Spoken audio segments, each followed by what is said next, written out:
আফগানিস্তান বনাম Hong Kong 2025 Asia কাপের উদ্বোধনী ম্যাচে কোন দল জিতবে?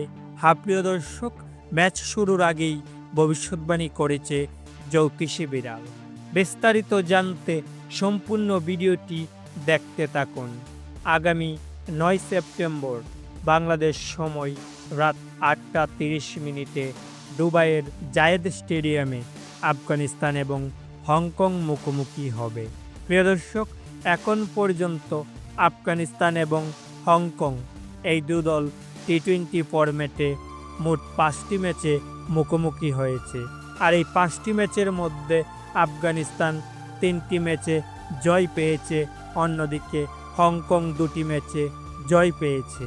এদিকে দর্শক, এই দু দল ওয়ানডে ফরম্যাটে 2টি ম্যাচে মুখোমুখি হয়েছিল, আর এই 2টি ম্যাচের মধ্যে দু দলই একটি করে ম্যাচ জিতেছে। আর এবার টি-20 ফরম্যাটে নিজেদের ষষ্ঠ ম্যাচ এশিয়া কাপের প্রথম ম্যাচেই আফগানিস্তান এবং হংকং মুখোমুখি হতে যাচ্ছে। তবে দর্শক, অতীতের পরিসংখ্যান ও বর্তমান পারফরমেন্স উভয় দিক থেকেই তারা সমানে সমান।